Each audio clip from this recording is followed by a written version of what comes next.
Wow, 2019 is gone. Really, I am glad that it is, because, there's some things that were just lingering on in, 2019. Now we're into 2020, and those things should be forgotten. We weren't going to stay up until midnight. We figured New Year's Eve could be 10 o'clock for us. But we got interested in a television program. We were watching it, and then all of a sudden I heard the banging and the booming going on outside. And I said, well, what's going on?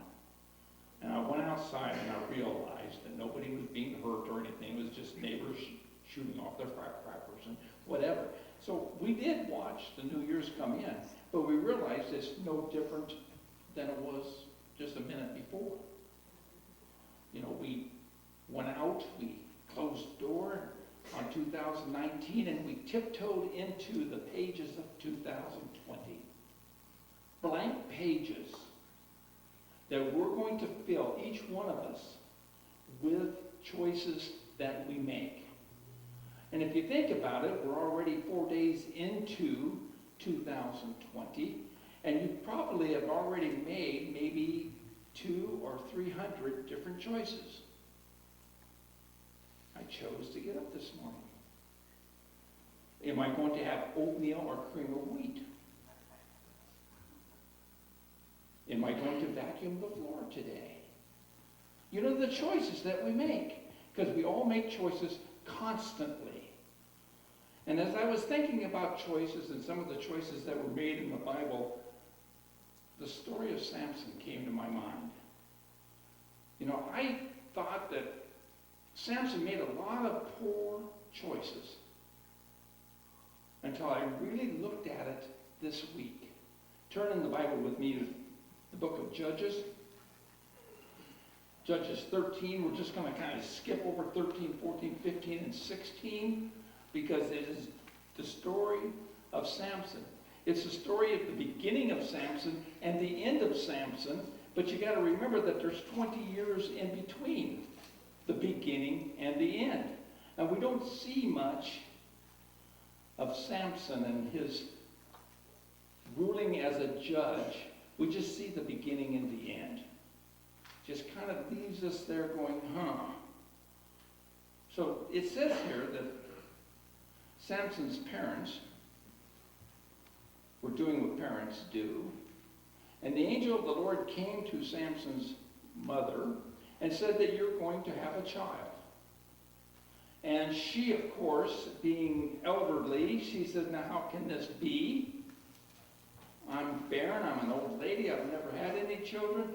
I don't understand. How can this be? So she went and told her husband, and as they were having dinner that night, that this angel came and told her. But Manoah says, Lord, please let the man of God come back to us again and give us more instructions about this son who is to be born. And so the Lord sent the man, the angel again, and the instructions was, you're going to have a son. But, I love that word, but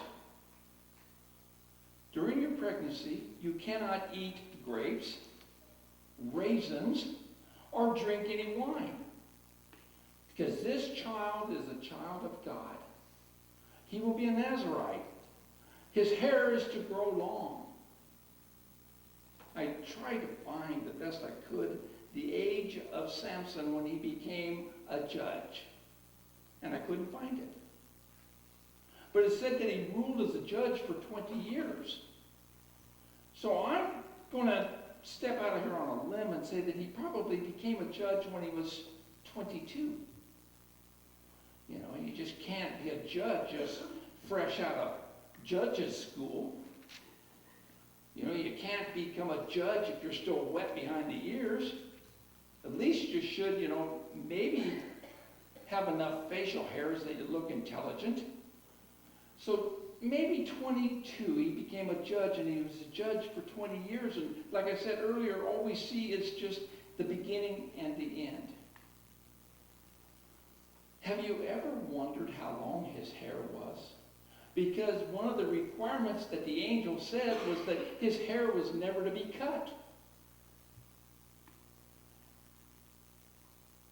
I kind of closed my eyes and wondered, does hair stop growing? Does it get to a certain length and that's it? Or is it going to get so long that he walks on it? Have you ever thought about that? Probably not.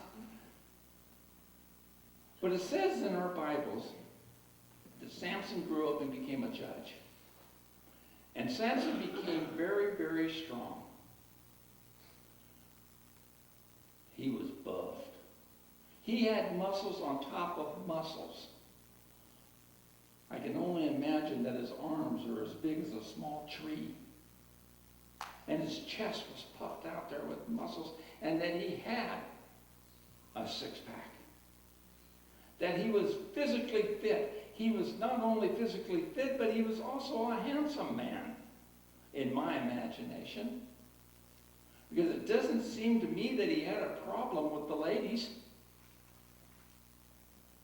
This morning as we were driving into church, we were listening to a radio program, and the one person who was betraying the grandmother, she was saying to her daughter, she says, because her other daughter was going to get married, and she says, she is so beautiful, she just drives the men crazy.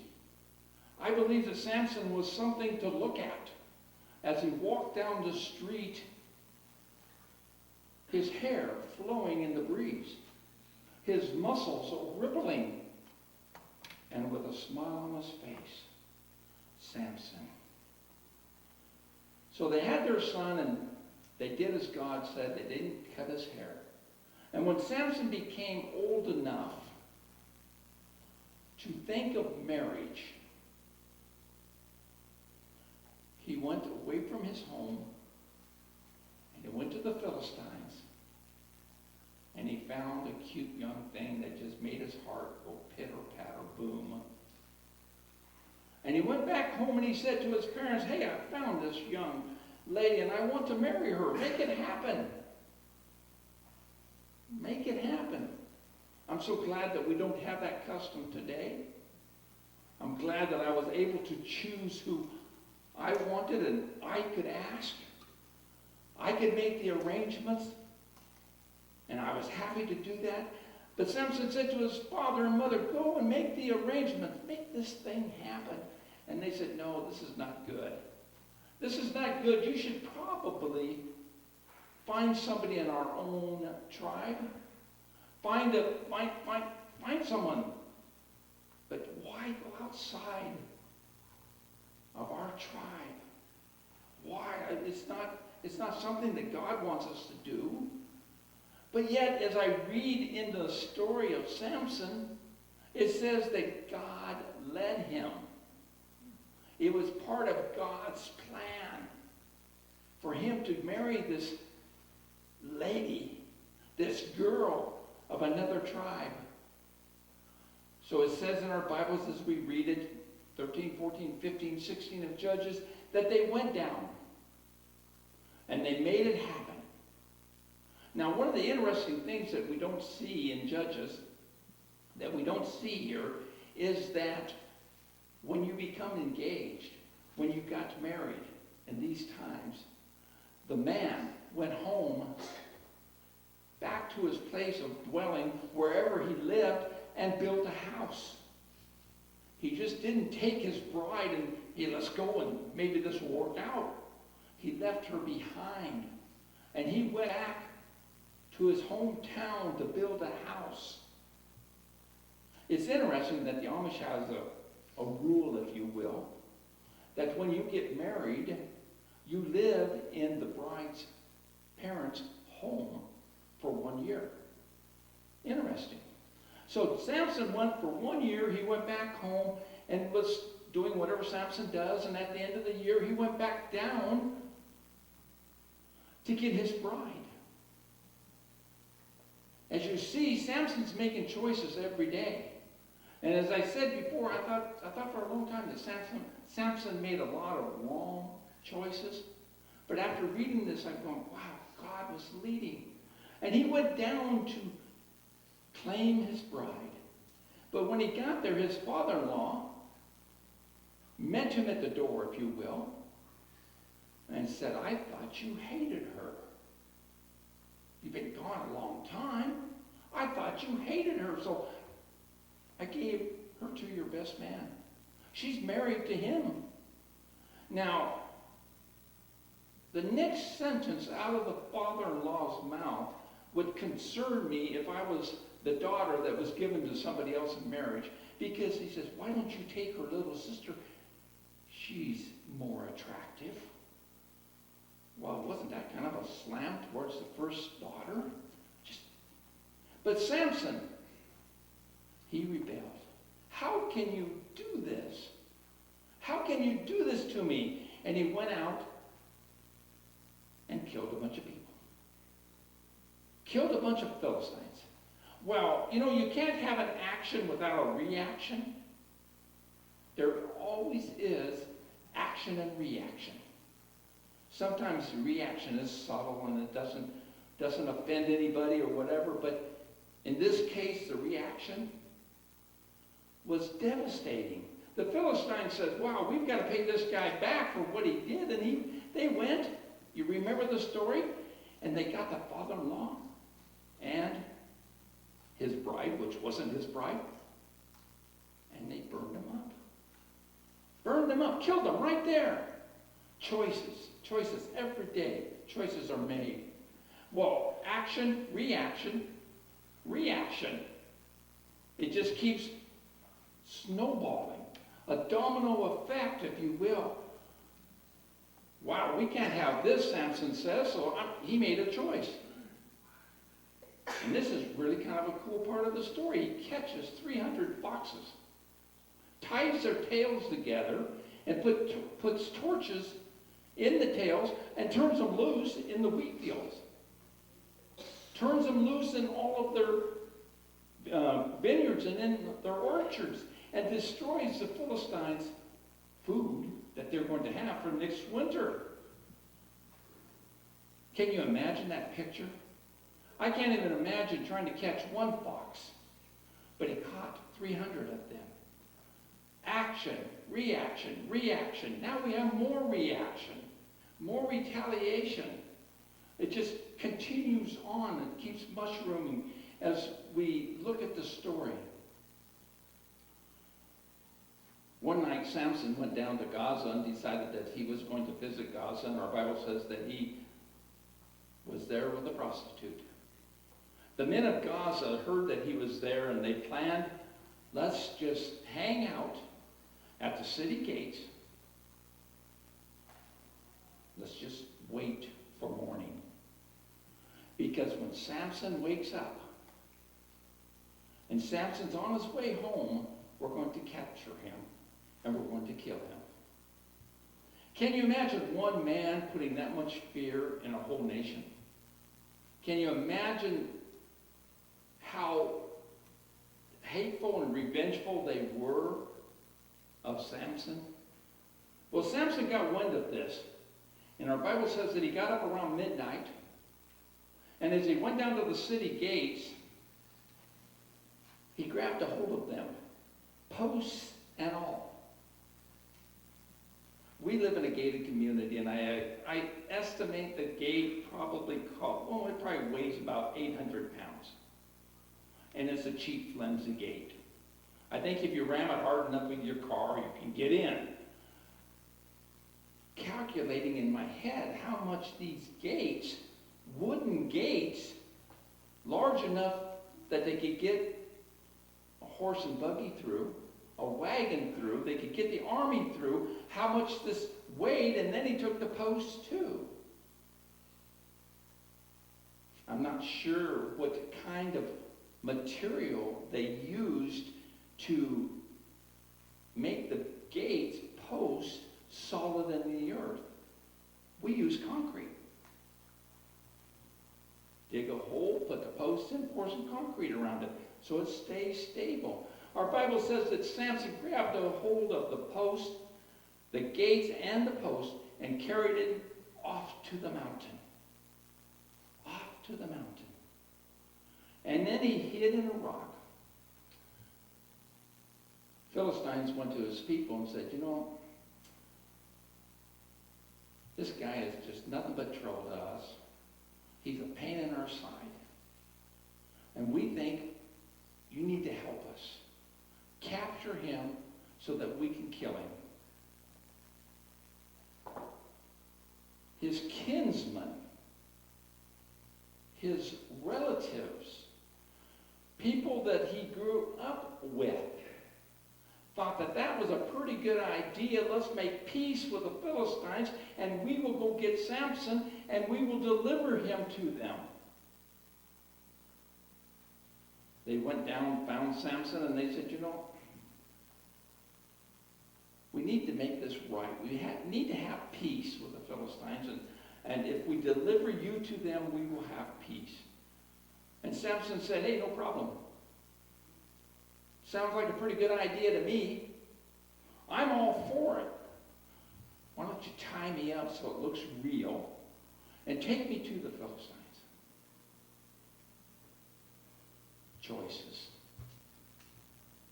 So they did as he said, and they walked down to where the Philistines were at, and the Philistines were happy. They were excited. This was easier than we ever thought it would be. Here's Samson, and we didn't have to do anything.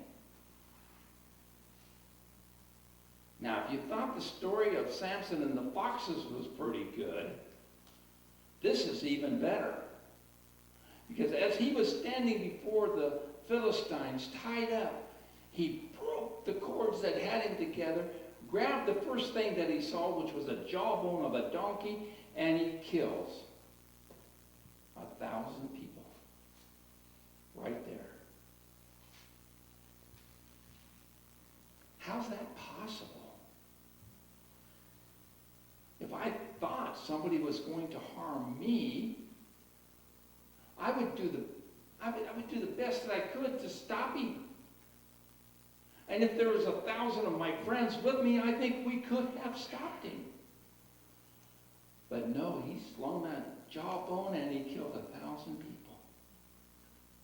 1,000 people. As the story progresses on, Samson falls in love. And if she was as pretty as her name,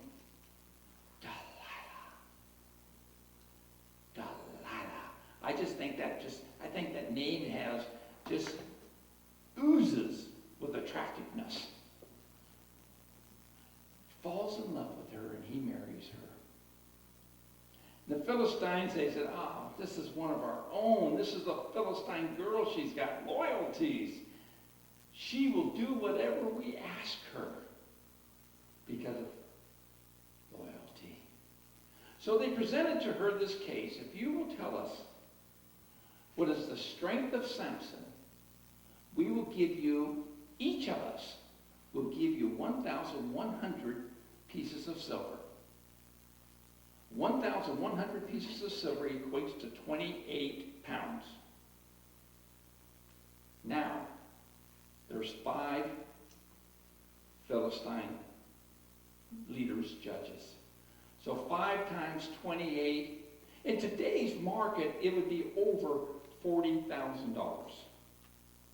The cost of a human being, $40,000.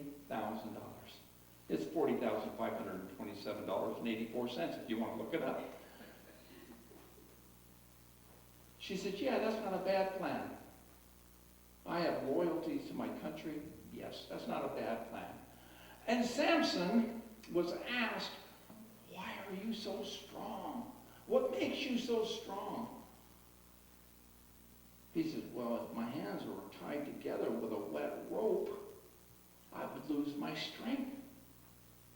So in the night, Delilah ties his hands together, and she yells for the Philistines who are just hanging outside, it's okay. And then she says to Samson, wakes him up, the Philistines are here, they're coming to kill you. And he breaks the bonds, and we're not told what happens, but I just think that he wiped them all out. There's a pile of people hanging outside of his house dead. is what I think, is what I imagine. And we aren't told the time frame from when this happened to when she said, Samson, really, you really need to tell me what gives you your strength. And he says, well, you have to tie me up with new ropes. I must have had it wrong. You have to tie me up with new ropes, which she did, and she yells out to the Philistines, he's okay, come get him. And then she yells to Samson, Samson, the Philistines are here to get you. Are here to get you. And he stands up, he gets out of bed, and he, again in my imagination, he kills them all. Time passes. I don't know if it was the next day or a week later. Samson, really, come on. You're playing games with me, and I'm really, you should tell me the truth. Oh, Delilah, the truth is that if you took my hair and put it on your loom and you weaved it in with material, I'd have no strength. I'd have no strength. Delilah, she must have been blonde. She did it. She, after 2 times of being deceived, she did it the 3rd time, and she yells, Samson, the Philistines are here to get you. He breaks loose his braids that had been woven into the fabric and tears up the machine. I can only imagine how many pieces that loom was laying on the floor as he got up, and he killed, in my imagination, all of the Philistines that came to get him. Time passes. Time passes. And Delilah learned that a woman can get from her man anything she wants if she just presents herself in the right way, groomed beautifully, perfume that would just knock the socks off of anyone. But not only that, she learned how to cry. She learned how to put her lower lip out. But Samson, if you truly love me, Samson, I love you, but if you truly loved me, you would have told me the truth. But you've tricked me all these times, and I kind of look like a fool here, Samson. Really, Samson, what is your strength? Where does it come from? Samson could not resist. My strength is in my hair. If it was to be cut, I would lose my strength. Our Bible says that she believed him. Maybe after the 2nd or the 3rd time, she probably, well, I wonder if he's tricking me again. But our Bible says the 3rd time that she believed him. And she sang him a lullaby, and he went to sleep. I am guilty of going to sleep, and you can tie a rope around our house and drag it to Lincoln, Nebraska, and I would never know the difference. But I think that if somebody came into my bedroom and was going to shave my head, I would wake up. So in my imagination, I imagine that Delilah gave him some strong drink, gave him something to put him to sleep, so that he was numb to what was going on. She says to the Philistine, here is the deal. He's never had a haircut. His strength is in his long hair, in his braids. If you shave his head, you will have victory.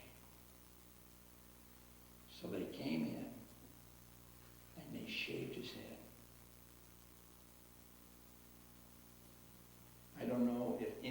besides Rolando shaves their heads. But I'll tell you something.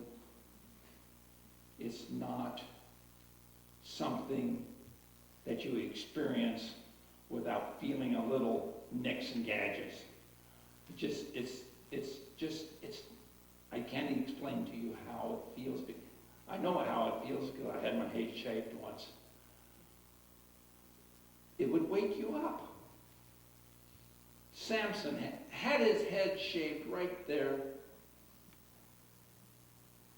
They grab him. He does not resist because he does not have any power. They take Samson out and they gouge out his eyes. Now he's blind. And they take him to, if you will, a prison camp. A place where he was hooked up to a machine like a horse and worked and worked and worked. Time passes. It says in our Bibles in chapter 16, it says that his hair was growing. So we don't know how long he had been there, but his hair was growing. And the Philistines, they decided that they were going to have a party. They were going to their temple of one of their gods. And they were going to have a party, and they wanted Samson to come down and entertain them. Makes me wonder what kind of entertainment could Samson do? Could he dance? Could he sing? Was he a stand-up comedian? What kind of entertainment would Samson do other than maybe they just wanted to throw rocks at his feet and said, now jump. Maybe something like that. But Samson was taken to the temple, up on the steps. And the child that led him, he says, take me over to the pillars so that I can rest. I'm tired, so that I can rest. Take me over to the pillars, and they did. The little boy did, took him over to the pillars, and he stood there with one arm on one pillar, one arm on the other, or hand. And he prayed to the Lord that the Lord would give him victory. That the Lord would give him victory. That he could slew his enemies. And if I have to die, he says, so be it. So be it. Standing there with his arms and hands outstretched against the two pillars, saying the prayer, he feels the power of God, and he pushes. He pushes. Maybe a little to the right, maybe a little to the left, and he pushes. All the people that was on the roof of the temple, all those that were in the temple, died that day along with Samson. As I said earlier, as I read this story of Samson, I realized that Samson only made one bad choice, and that was doing it his own way. All of the other incidents, all the other events that we have of the story of Samson, it says the power of the Lord came upon him. It wasn't Samson. I have a different picture of Samson this morning than I did last week. I see a man who obeyed the Lord and did what the Lord led him to do. The Lord led him to the Philistine women so that he could fight and kill the enemy. The Lord took care of it. The Lord was in charge. Samson made the choices to follow. This morning, Carol read in Joshua, one of the favorite texts that we probably have learned and memorized. For me and my house, today, we choose to follow the Lord, to serve the Lord. 2020, 365 days, we have the privilege We have what it takes to say, me and my house, we're going to serve the Lord. We don't care what's going on all over the place. We're going to serve the Lord. If you're in school, we're going to serve the Lord. The rest of the children in the playground is beating each other up. I'm going to serve the Lord, and I'm going to take the higher ground, and I'm not going down that road. If you're in junior high and you hear or you see some of your friends cheating on tests, you can say, not me. I'm serving the Lord. When you're doing business with people and things just don't go right, you can say, I'm just going to serve the Lord. This week, I went to the big box store because I had ordered a lamp post, and it was supposed to be delivered on December 30th. And I went to the big box store and I said, did my post come in? Oh, I don't know. Let's look at the computer. They look it up on their computer and they said, well, it says that it was shipped and that you received it. I said, no, that was something else. I'm here to pick up my post. Okay, well, let me call back in the back and see if they've gotten it and they haven't checked it in. Nope, it hasn't come in. Well, let me call the vendor. You're going to like this. The vendor says that is a discontinued item.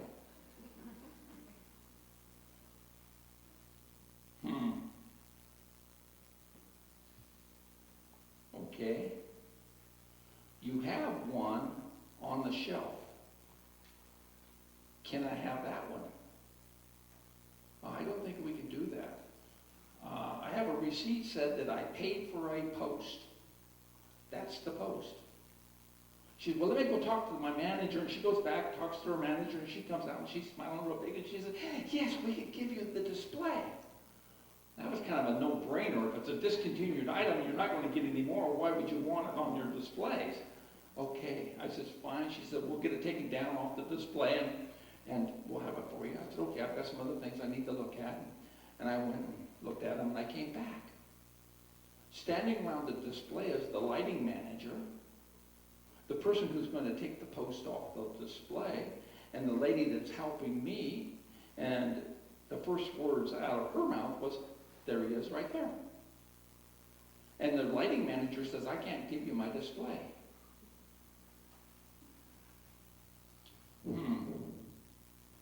This doesn't calculate. This is wrong. But we'll find you one. There has to be one in our system. We're a worldwide country. Our company, there has to be one. I said, okay, so if you can find one, just give me a call. No, we don't want you to leave. We want you to know that it's going to be shipped to the store. We want you, okay, fine. Long story short, I was there for 2.5 hours. Somewhere in the conversation, the lighting manager, he thanked me for being cool, calm, and collective about the whole thing. And I wanted to say to him, well, what difference does it make 100 years from now if I blow up at you or not? But me and my house, we're going to serve the Lord, and the Lord wouldn't have got mad at you for something that should have never happened. You get to choose every day who you are going to serve. And there's only two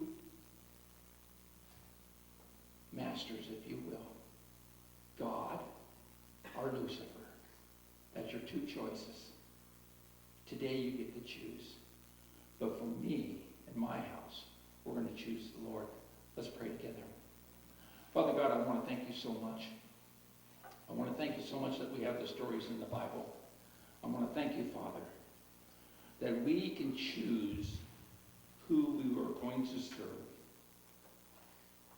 My prayer this morning is that everyone here will make it a choice to follow you, to actually stop and think about what Jesus did before he acted or reacted, and to follow suit. I want to thank you again, Father, for Jesus.